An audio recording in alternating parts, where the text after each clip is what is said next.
Des hommes et des femmes choisissent de ne pas avoir d'enfants, certains par confort, d'autres child-free, littéralement des non-parents par choix, revendiquent cette orientation pour des motifs écologiques ou leur volonté de préserver leur liberté d'entreprendre. Le judaïsme est opposé à cette conception de la vie, puisque le premier commandement apparaissant dans la Torah est celui de procréer. Dès la fin de la création du monde, Dieu ordonne à Adam et Ève: Peurez-vous, fructifiez et multipliez-vous. Et le Code des lois ajoute que celui qui ne s'efforce pas d'enfanter est semblable à un meurtrier, diminuant l'image divine sur terre et provoque l'éloignement de Dieu. Bien évidemment, la loi juive ne condamne pas tous ceux dont les fortunes diverses et variées de l'existence les ont empêchés d'enfanter. La mitzvah de se reproduire consiste à mettre au monde un garçon et une fille pour permettre à l'humanité, fruit du projet divin, de se perpétuer. Et le Code des lois ajoute que devant l'importance de cette mitzvah, il est même permis de vendre des rouleaux de la Torah pour aider au mariage de personnes démunies.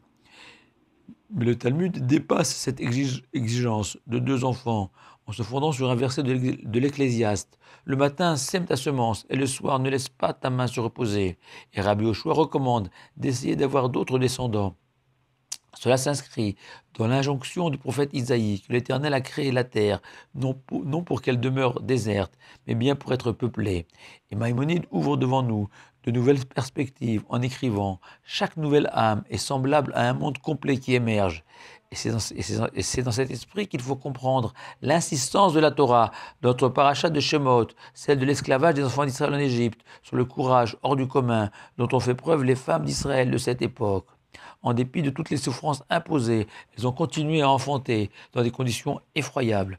L'Éternel les a récompensées, puisque le Midrash raconte qu'elles mettaient au monde des sextuplés correspondant aux 6 mots décrivant la croissance démographique prodigieuse des enfants d'Israël en Égypte, passée en un peu plus de 200 ans de 70 âmes à des millions.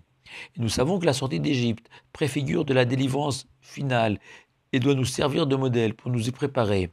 Ainsi, toutes les raisons étaient réunies pour renoncer à procréer, des conditions matérielles et physiques insupportables, un eau futur absolu pour ces nouveau-nés. Il n'était pas rare, selon le Midrash, que ces femmes astreintes, elles aussi à l'esclavage, accouchaient le matin et travaillaient au service de leur maître l'après-midi.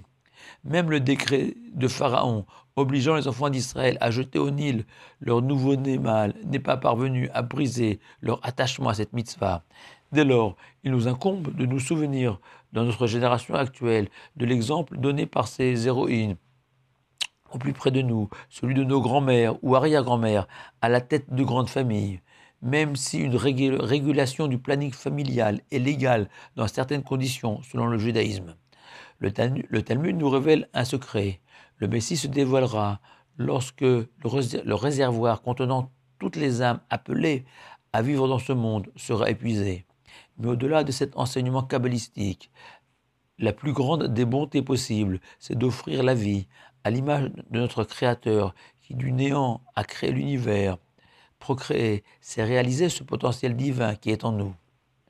Enfant, vous êtes l'aube, et mon âme est la plaine, avait écrit Victor Hugo.